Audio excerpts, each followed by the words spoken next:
This is Mrs. Goretti Falcao, Webinar Coordinator, extending a warm welcome to each of the participants for today's national webinar on scale construction in research. The Department of Extension Services is happy to organize workshops and webinars on various aspects of teaching, learning, as well as on topics of research. If any institute feels the need to such webinars, kindly feel free to drop us an email or even call us on the details which are mentioned on our brochure.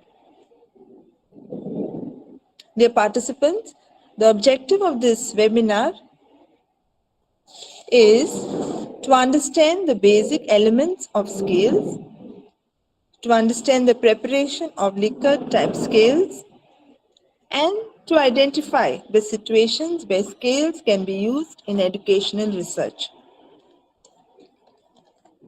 Having said this, I now invite our principal, Dr. Jojen Matthew, to give the welcome address. Sir. Yes, yeah, thank you. Good afternoon, everyone. And I'm really privileged and honored to welcome you all to this seminar. GVM's Dr. Dada Vaidya College of Education. I would say that it is a unique institution in the state of Goa. We have courses ranging from pre-primary to PhD in education. We have more than 15 research scholars doing their PhD.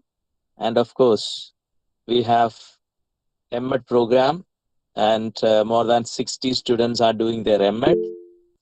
So it's a unique institution and there is no other institution in the state of Goa having an MEd. Even University of Goa also doesn't have a department of education. So it's very important for our college to organize seminars on education, especially educational research. And I really congratulate Extension Services to, for taking these initiatives to organize various programs on research. And of course, during COVID time, we organized so many conferences online. And now today also, we have a very important topic for our discussion, that is scale construction in research. There's no doubt that tool construction is one of the most important part of educational research, because if you don't have the right tools, you will not be able to collect the right data. And if you are not able to collect the right data, you will not be able to have a proper finding and implications. It's going to affect the entire research. So today we have Dr. Premachandran, the assistant professor from Navajyothi College of Teacher Education. So we are really privileged that you are here today to speak to us on the topic scale construction in research. And we welcome you to this college and also to this seminar. So I would thank you, sir. Yeah, thank you. Welcome. I would like to welcome the other teachers, especially the teachers of MEd, teachers of PhD, and teachers of our B.Ed program. And of course, all the other participants who have joined from different places, from Goa and elsewhere, I would like to welcome you all. And I am sure that this seminar will help us to understand the various aspects of tool construction. And even I have seen that which situations that we can use different types of tools. So I'm really, thrilled to know about this, that this is a very important topic for our research scholars. So I'm sure that Dr. Premachandran will be able to help us in this regard. And once again, I welcome all the participants and the staff and students of our institution and wish you all the best for the seminar. Debarakaru. Thank you, sir. I now invite Dr. Deepa Varghese, Head of MEd Department, to introduce the resource person. Okay, thank you, Garetti ma'am. Good afternoon, all. It's a matter of great pleasure and honor for me to introduce today's resource person, very respected Dr. Premachandran. Dr. Premachandran sir is an accomplished academician who made powerful contributions to the field of research as well as education. He has many years of experience in the field of education and published several edited books. He also served as a resource person for many national and international seminars and also organized UGC, ICSSR sponsored workshops. Sir done doctorate with a research fellowship and he published more than 20 research papers in UGC listed and care list journals. 4 years back, when I was in Kerala, Dr. Ramachandran sir was an inspiration to me. He is a real master, dedicated, keen on innovations, and always push others to an extra mile in the field of research. Still, I have a good contact with the very respected Dr. Premachandran sir. So, today we are privileged to have an opportunity to learn such an eminent personality. On behalf of Dr. GVM's Dr. Dadavidya College of Education, with great respect, I welcome you, sir, to this session. Thank you, ma'am. Yes. Over to you, Dr. Premachandran, sir. Thank you, sir. Thank you. Respected Georgian sir, Goreti ma'am, dear Deep teacher, and all other faculty members, research scholars, and dear students, a very good afternoon to one and all. Today I am also privileged to take part in a webinar conducted by GVM Dadavaidya College of Education, Goa. I am also in a busy schedule, but as Deva teacher approached me for a webinar, I accepted it. So today I am dealing with the scale construction. Actually, your college is placed a remarkable place in the Goa as the first institution to start post-graduation program in education. So my today's topic is more focusing for the postgraduate students in education. And of course, the students can also get some initial knowledge from my presentation. So today I'm going to take the topic of scale construction, because it's actually a very relevant area in educational research, and we all are doing our research, and the major contribution of research is the developing of research tools. Actually, it is a major contribution of the researcher to the field of education. Today we are using so many scales constructed by other educationists in standardized forms. The postgraduate students in education can also do such a task as to develop their own research tool for the dissertation work. That will be the greatest contribution of you, and you are one of the achievements in the field of education. So let me begin my presentation. I will share the screen.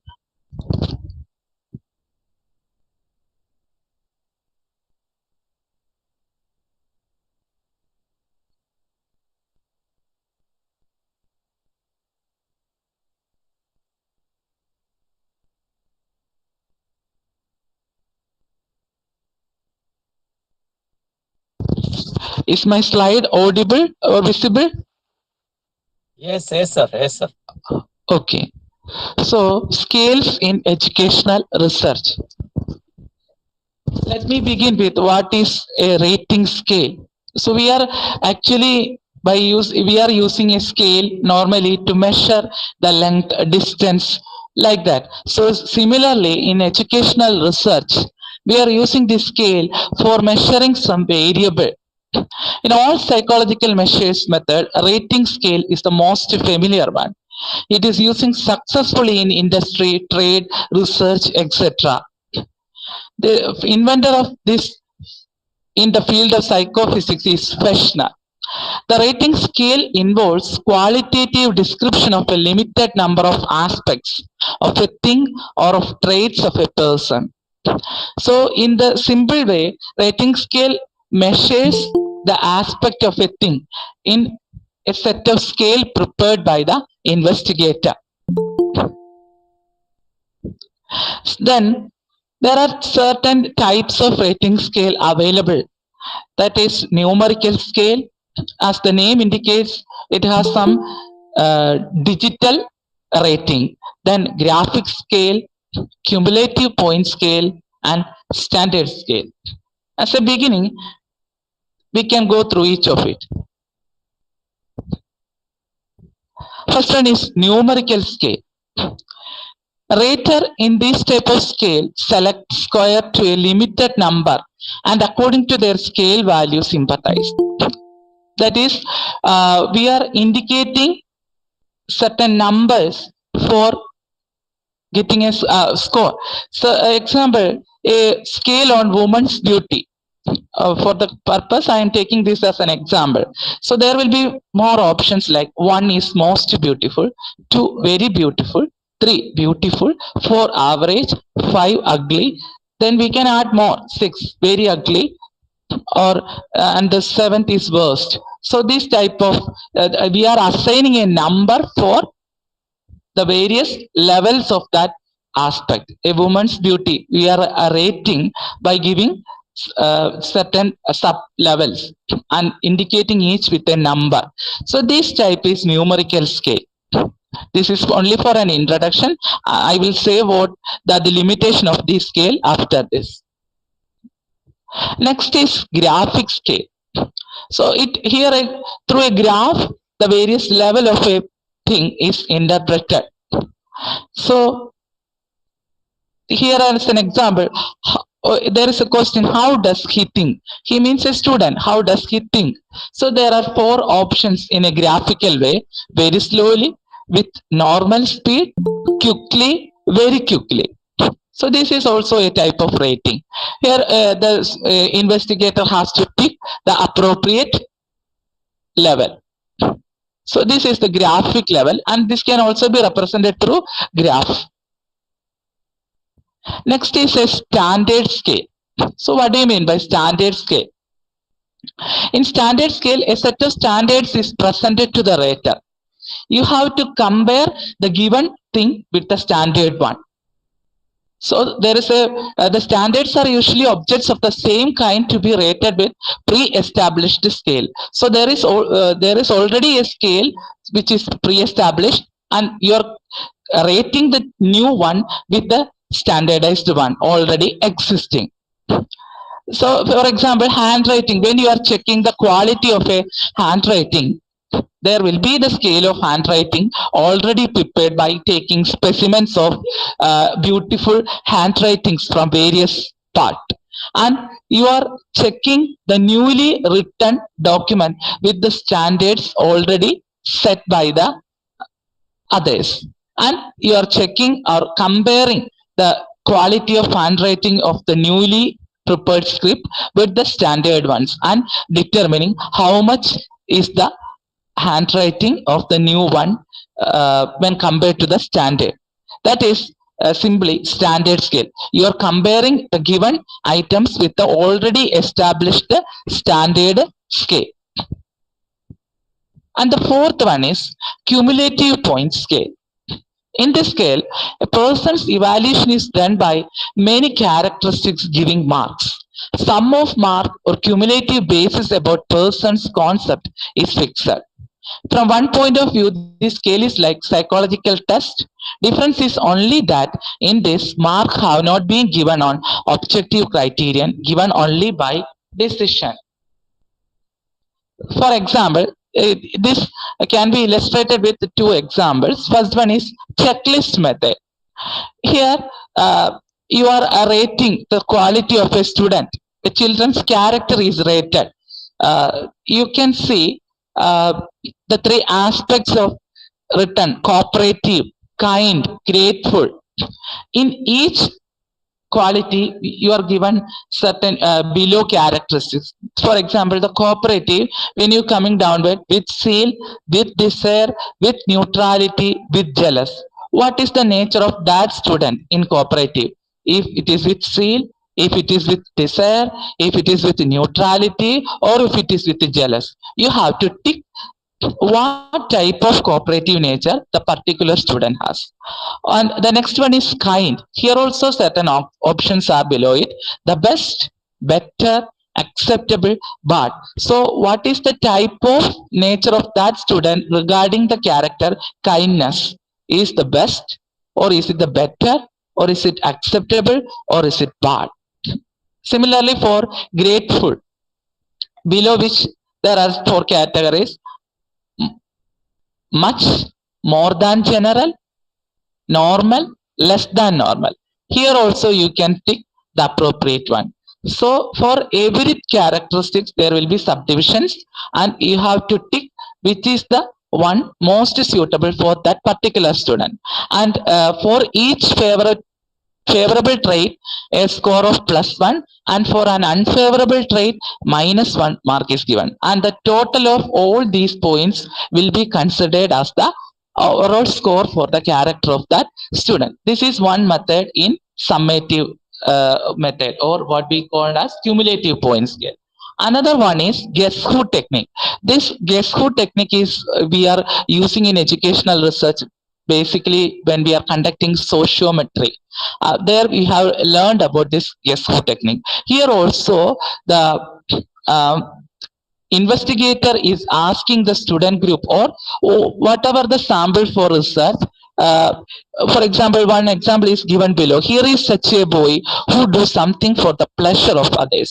So you are clearly giving a statement. The participants has to guess who is that person and should write the response in their observation page. So this is also a cumulative point scale. So each the investigator checks who will be the person who are selected by most of the participants. Likewise, you are assessing the result. That is guess who technique. This is we are already using in sociometry. So these are the four types of rating scales in the simple form. But whatever I am going to say is that all these four type of scales, there comes some personal biases, prejudice of the investigator. And at some point, the beauty of a woman, there is a saying that beauty rests in the eye of the viewer. We all see a person differently. If I am observing a person as beautiful, it may not be beautiful to other person. So these personal differences may be happening. So the personal biases may come. So the result getting from these scales may not be accurate. Some type of errors will happen in this rating scale. So we are now using the summated rating scales. So normal rating scales we have discussed so far has certain limitations as personal prejudices and errors may happen in them, which will result in the score poorly or in an entirely different way. So here comes the importance of these summated rating scales. It is the one frequently using in social science research, and this invention is attributed to Francis Likert. So from this word, we are using today Likert type of rating scale. The inventor is Francis Likert. Is used this rating scale firstly for the assessment of attitude. So today also we are familiar with a lot of attitude scales prepared by various educationists from apart the world. So there are four characteristics of a summated rating scale. First one is a scale must contain multiple items. Lot number of items must be there in the rating scale. Then second quality is each individual item must measure something that has an underlying quantitative measurement continuum. So the items must be measurable. That is what meaning by it. The items must be measurable, and we are giving some quantitative scores for each item. I will discuss it later. Then each item has no right answer. So that is another important characteristics of a scale. As I earlier mentioned, Likert developed it for attitude scaling. So attitude will be changing from person to person. So the attitude of one person may not be the attitude of other person. We cannot judge as a person wrong or right based on his attitude, because it is his attitude, it is his personal choice. So there is no right and wrong answer for this summated rating scale, but the investigator is setting some criteria for measuring the scale, and he is assigning some scores for the purpose of measuring the whatever aspect of the variable he is measuring. He is giving an assigned score for each item likewise. Then fourth characteristic is each item in a scale is a statement. So this is an important point in the construction of scale. When you are preparing a scale, all the items must be in the form of statements. For example, if you are measuring the scientific attitude of a student, then you can put the statement. 1 minute.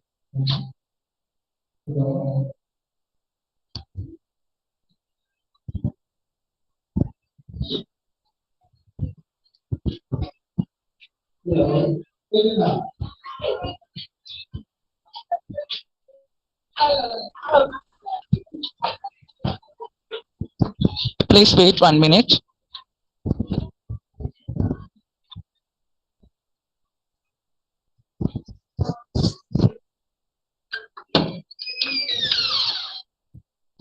Am I audible? Yes, sir. Okay. Sorry for the disturbance. So the items in scale must be in the form of a statement. For example, if you are measuring the scientific attitude of a student, you can put a statement like, I am interested in doing activities of science, or I am interested in doing experiments in science. So that is a statement. So, you can put the items in the form of clear statements conveying the clear idea of that aspect. It cannot be in the form of a confusing statement. It must be clear, concrete, and containing one particular idea in a statement. Likewise, you can prepare a certain number of statements related to various dimensions of scientific attitude. So the fourth characteristics is whatever I am wishing to say is that the items must be in the form of statement. So these are the four characteristics of summated rating scale. So there are how you are rating the scale. There are 3-point scale available, there are 5-point scale available, there are 7-point scale available, also there are 6-point scale also. So here we are assigning, we are giving a statement, and on the right side of that statement there will be 3 options or 5 options or 7 options, and the participant has to tick the appropriate column. If it is in the 3-point scale, it can be agree, undecided, disagree. And if it is in a 5-point scale, the various components must be strongly agree, undecided, disagree, strongly disagree. You can also choose 7-point scale also. As the division get increasing, more clarity will be getting to the response, and the research may be more authentic and clear, because we are giving importance for the minute division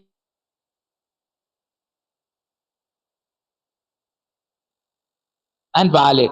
So, in 3-point scale, there is agree, undecided, disagree, and based on the statement, whether you are saying a positive statement about the variable, if you are giving a positive statement about the variable to be measured, you can give 3 score for agree, 2 score for undecided, and 1 score for disagree.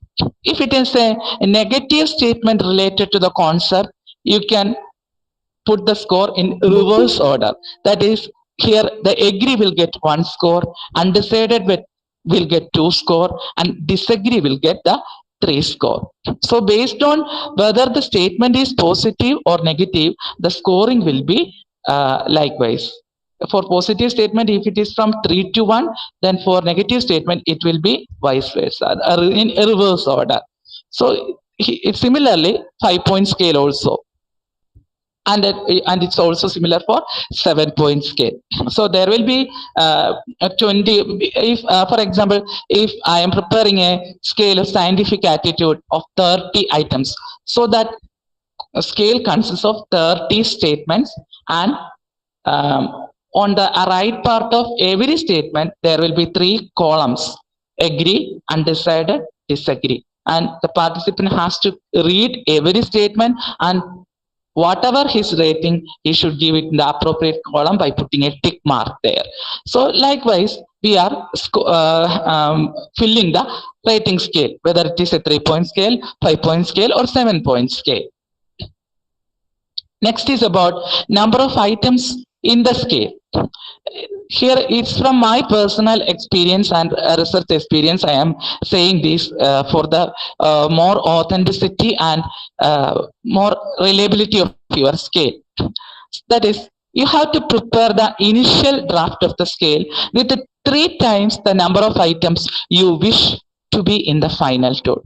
For example, if you are thinking that your scale should contain 30 items, 30 items for administration, then what you have to prepare in initial A is should contain at least 90 items. So 3 times the items of initial draft. I will say what is the significance of this 3 times taking number in later part. So you must remember, or you have to keep in mind, that whatever the scale you are preparing, you have to prepare 3 times the number of items which you wishes to be in the final draft. If your final draft should contain 25 items, you should have to prepare 75 items in the initial stage, which is better in your standardization procedure. That is what is important. And next one, after standardization, the number of items should be reduced to 1/3 of the number of items in the initial draft tool. So this is most preferable. It is not a mandatory that it should be reduced to 1/3, but if it is reduced to 1/3, the tool will become more authentic, reliable, and valid. That is the thing which is important. If a person is preparing 60 items in the initial draft, and after standardization he is reducing it to 30 items based on the standardization conditions, but the items is only 1/2. So what the problem is, when you are finding out the item analysis and standardization value, you will be at risk to find out the suitable one for the final tool. There will be certain times when you are not getting enough items for the final tool, because the t values obtained will be very less than the standard value. If there are lot of items, then you will get the possibility, you get the increase the possibility of getting adequate item for your final tool. So that is why I am saying, when you are preparing a scale in initial stage, you have to prepare 3 times the number of items which you wish to be in the final tool. So then another point is, while preparing the tool, prepare items based on various dimensions of the variable being rated with giving equal weightages, so that that also will help you in the final tool. Because when earlier I have said about scientific attitude scale, So this scientific attitude contains certain dimensions. When you are Googling or when you are searching your reference books about scientific attitude, there will be certain dimensions of the scientific attitude. For example, attitude related to innovations in science, attitude related to contributions of science, attitude towards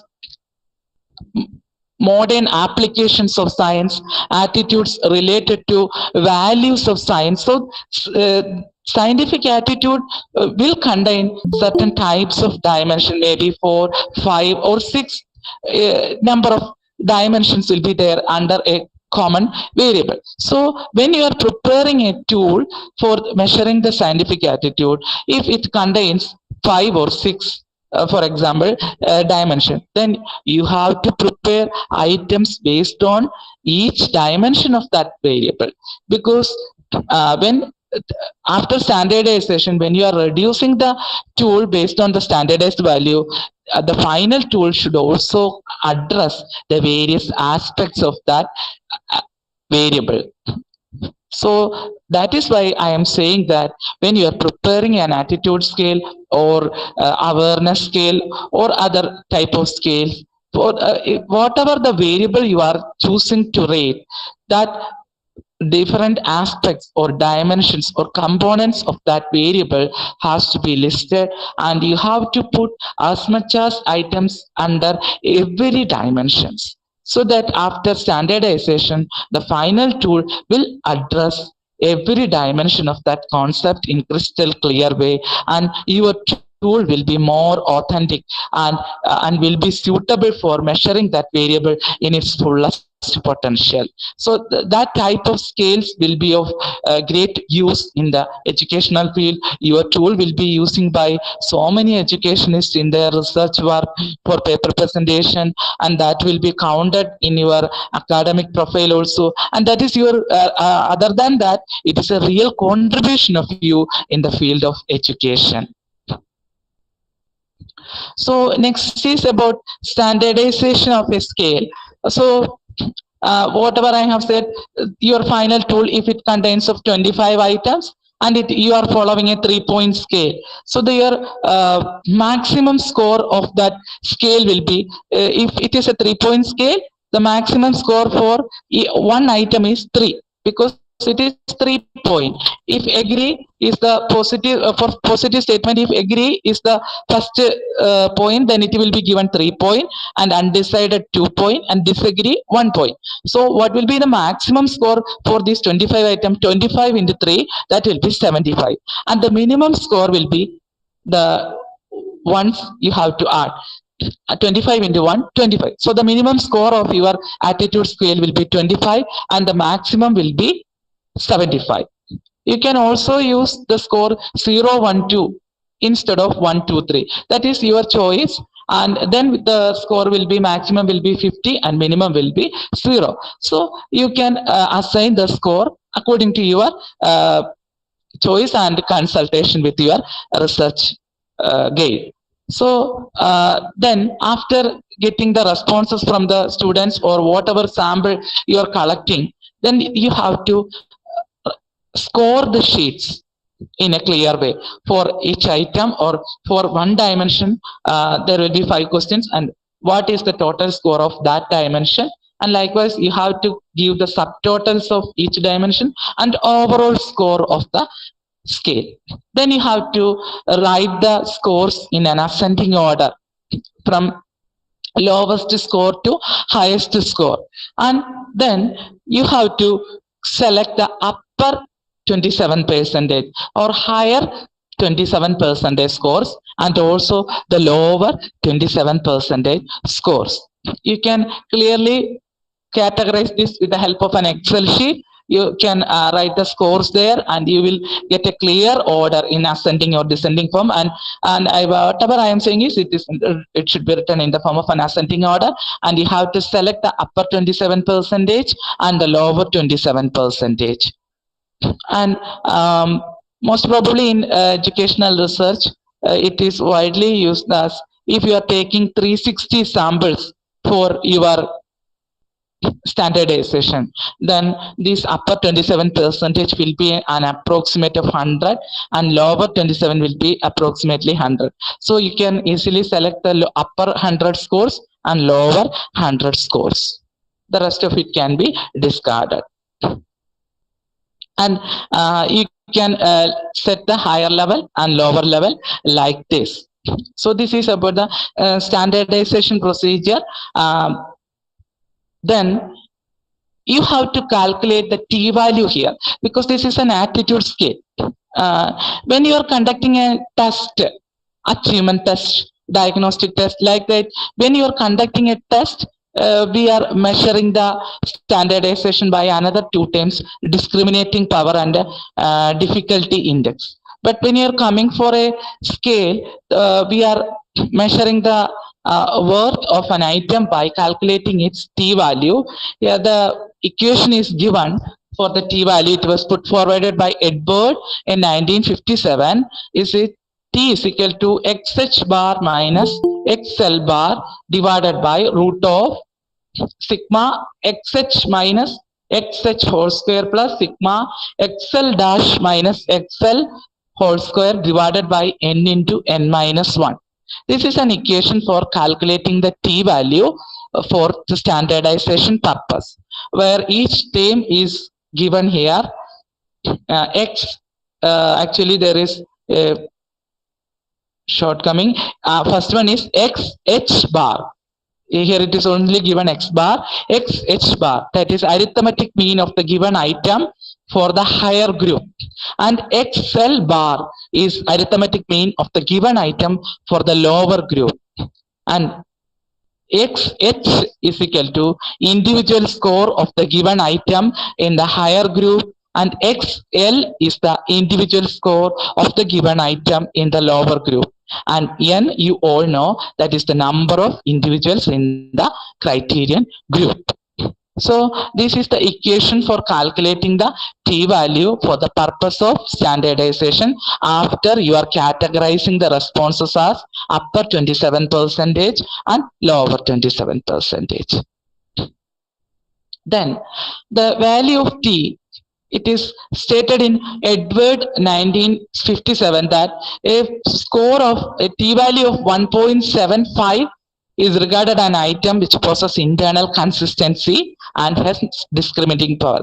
That is, if you have to select an item, then it should have at least a value of 1.75 for t when you are doing the t values. But most of the new books on educational research are saying that you have to select the items with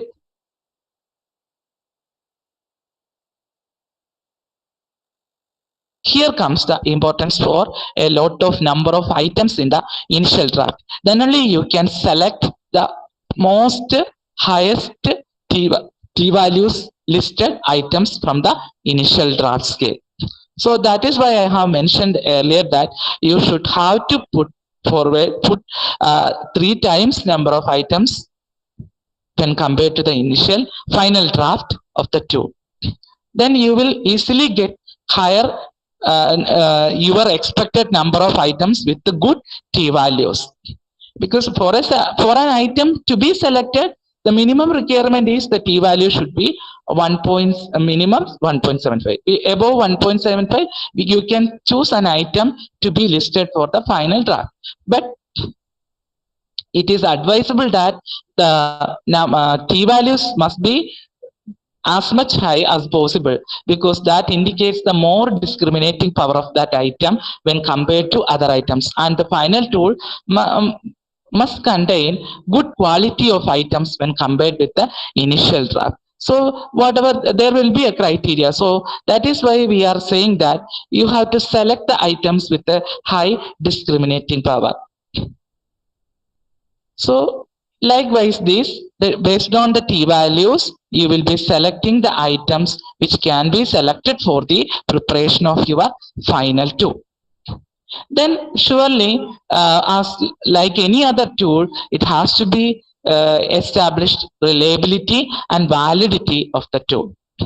So First of all, when I am going to deal with the reliability of the scale, here comes test retest reliability. You are all familiar with it, and in my personal opinion, this is the best reliability method you can be used for ensuring the reliability of a scale, because here the investigator administer the final tool whatever he has prepared after standardization to a group, and after certain period of time he will be administering against it to the same group. So there will be a test, and after a short period of time, maybe 2 or 3 or 4 weeks, you will administering it after a treatment or something like that, or an awareness, or maybe after a treatment or intervention, you will be administering this scale against to the students. Then you will be getting a score on test and score on retest.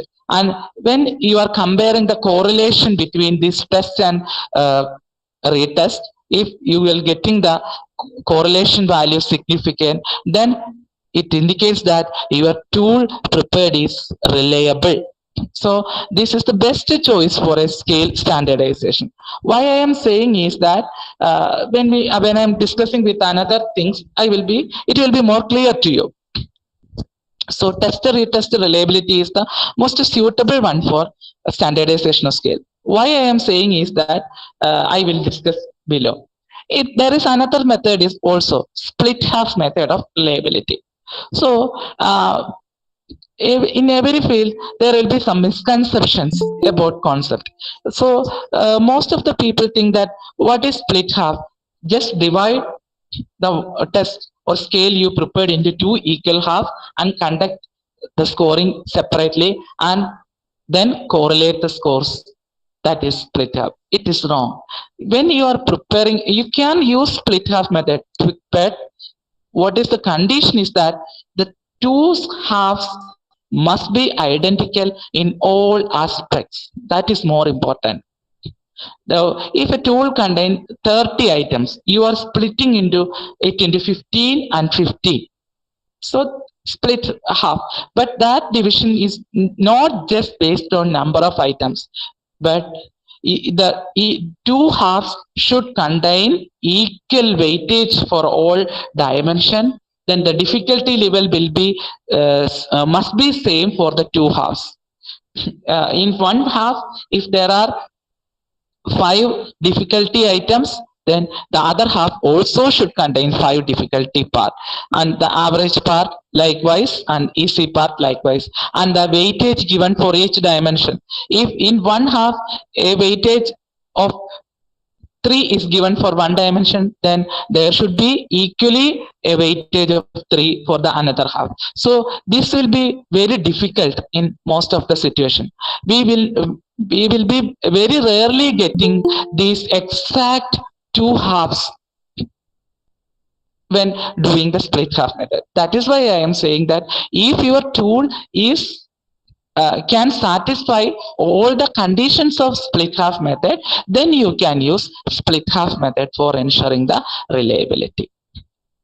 Likewise, there is another form, equivalent or parallel form. Here also some difficulties there. This parallel form is also you are preparing a tool, 2 tools in similar pattern, so that 2 tools must be in similar pattern. That is the condition.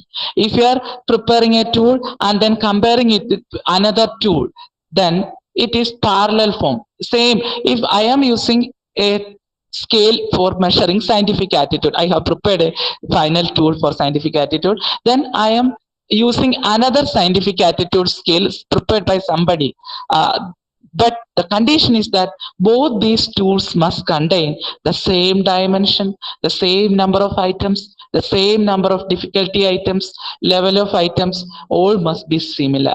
It is also like something similar to split half method. So when you are using equivalent or parallel forms, there also this condition is occurring. These 2 parallel forms must be similar in all its aspects. If that condition is satisfied, then you can use it for measuring parallel form or equivalent form reliability.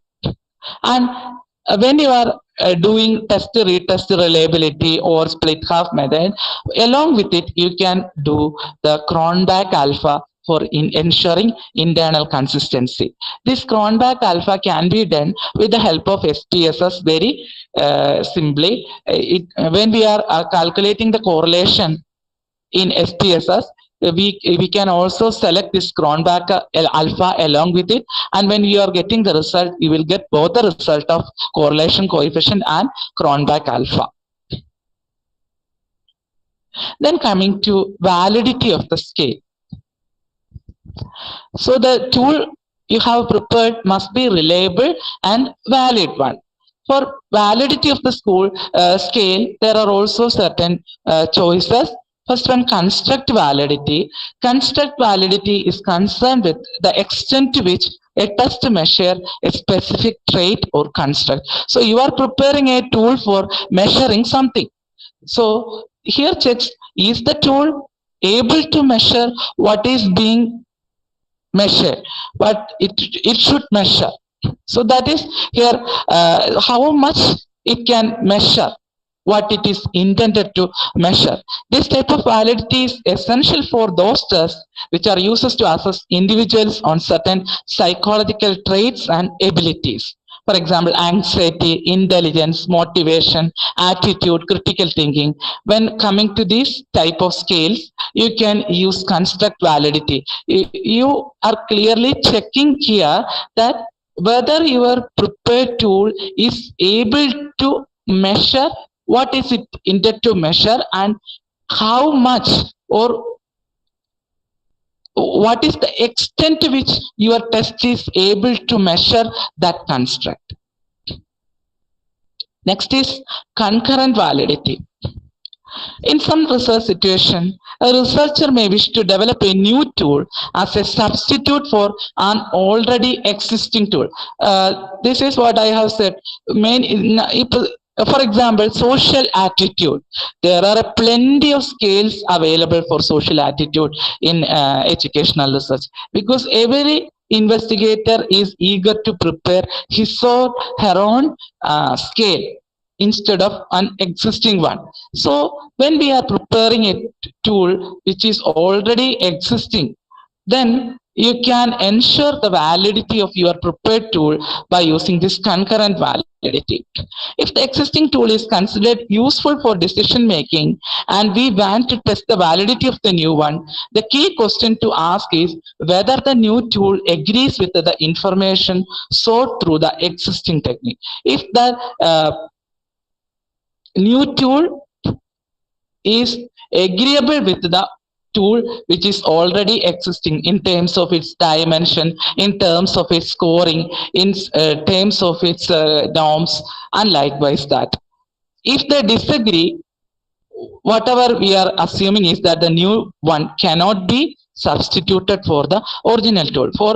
So that is why concurrent validity is used. If your tool is valid, then it should agree with the conditions in the existing tool. Here we are comparing the validity of your tool with an already existing tool with the similar dimensions and similar rating. Next is content validity. This is a qualitative validity. Face validity is also associated with this type of validity. So here when you are preparing a tool for measuring an attitude or awareness about something, you can submit the prepared tool to a panel of experts and you can submit a criteria for preparing the scale. Then the evaluators will check whether the statements in your scale is matching with the dimensions to be rated for that particular variable. For example, if you are preparing a tool or scale for social attitude, the experts will check whether the statements you have given in that scale is suitable for measuring the social attitude, or is it appropriate for the dimension of that social attitude. I think it is clear to you. So that is a qualitative type of validity. You are ensuring the authenticity or agreeability of an item with the dimension or with the theoretical part of that variable. So that is about content validity. And the fourth one is a statistical validity, which is used nowadays. It is intrinsic validity. It is very simple validity. You can ensure the statistical validity by using this intrinsic validity. It is developed by Gullikson in 1950. He stated the intrinsic validity as a quantitative evidence for ensuring validity. Here you are measuring the square root of reliability of the test. You may be calculating the reliability of the test already by using test retest to split half or parallel form. Either way, you are calculating the reliability coefficients. You just square root the coefficient of reliability you have obtained, and if the result is again significant with the level that is 0 to 1, then you can say that your tool is valid. So in intrinsic validity, you are just taking the square root of reliability coefficient. If the square root obtained is again reliable, then we can say that the tool is valid. So this validity can be used by all for ensuring a statistical validity. So that is why it is important. It is like intrinsic validity. So these are the four type of validity I am mentioning here. So I am majorly focusing on the postgraduate students in education for beginning the career of research. So it will be helpful for them. Then the last thing is where you can use these Likert type of scales. You can measure attitude about any social variable using this Likert type scales, and opinioner also you can use this Likert type scaling. Then personality inventories, then emotional states, anger, anxiety, depression, then achievement, autonomy, power, personality, locus of control. There are a lot of scales in locus of control also. You can search in Google, and job related stress awareness scale, like that. Lot of tools are available with job related variables. So that is about the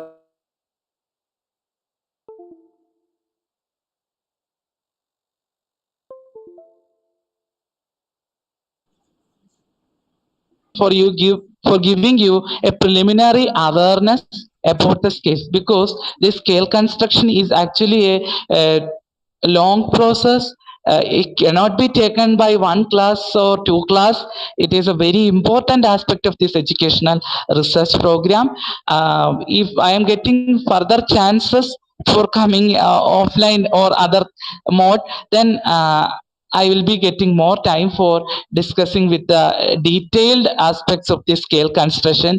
Whatever I am intended is to give you a initial awareness or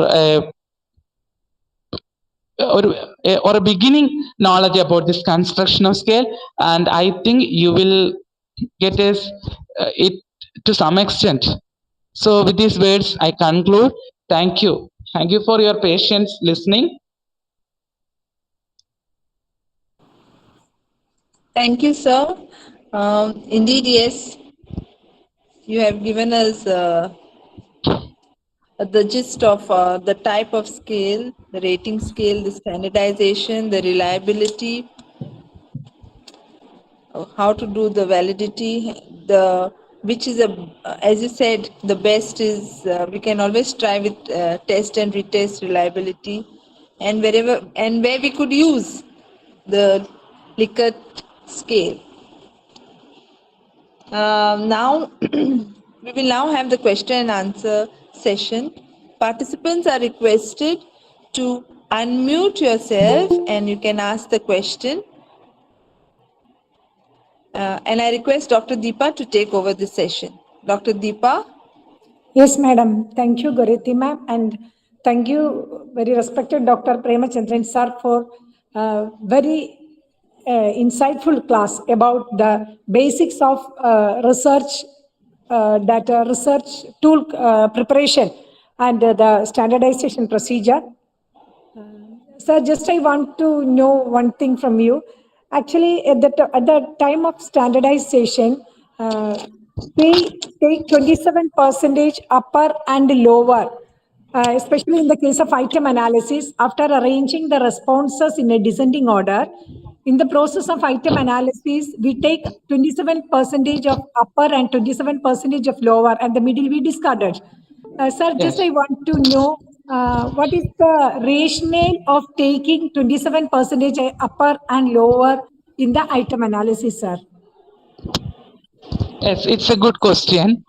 What is intended is when you are taking the upper 27 percentage, that indicates the effectiveness of that scale in its fullest form. That is, the tool serve its purpose. That is why we are getting higher scores, and it can clearly indicate the level of that particular variable to be measured. Similarly, when we are coming to the lower percentages, we can study the variation in two different extremes, two different criterias. But in the middle area, there will be an average range. So, for ensuring the statistical purpose only, we are taking that upper 27% and lower 27%. For ensuring that standardization value for the extreme highness and extreme lowerness, we are using that upper 27% and lower 27% for the statistical calculation to ensure whichever item you can select for the final two. Yes, yes. Thank you, sir, for your reply. But, sir, why 27 percentage? Why not it may be the 25 percentage or 60 percentage upper, 60 percentage lower? Why it is 27 percentage? What is the rationale of that, sir? I think it's related to normal distribution. The lower 27% and upper 27% of the distribution of sample we are taking. We are considering whatever sample we are getting. If it is 360, 400 or 500, that whole sample is considered when the scores are arranged, and the total that sample frame is taking as the normal distribution, sample distribution, and from that the lower 27% and upper 27%. Then regarding the number 27%, actually I found it from research textbooks, the 27% criteria. So actually I have also that doubt, and I will surely inquire about it and will reach to you when the answer is ready, surely. Okay, thank you, sir. Thank you so much for your information. Anyone have any queries about this research, basics of research tool construction?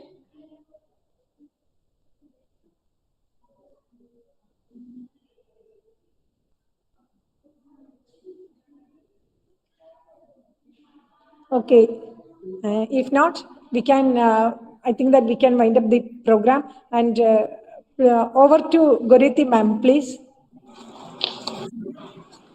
Okay, fine. Yes, ma'am. Thank you, ma'am. Thank you, Dr. Deepa. I think so. We can have another webinar, one more with little in depth. I think, isn't it? Actually, doing Yes, this. sir. Yes, ma'am. Yes, ma'am.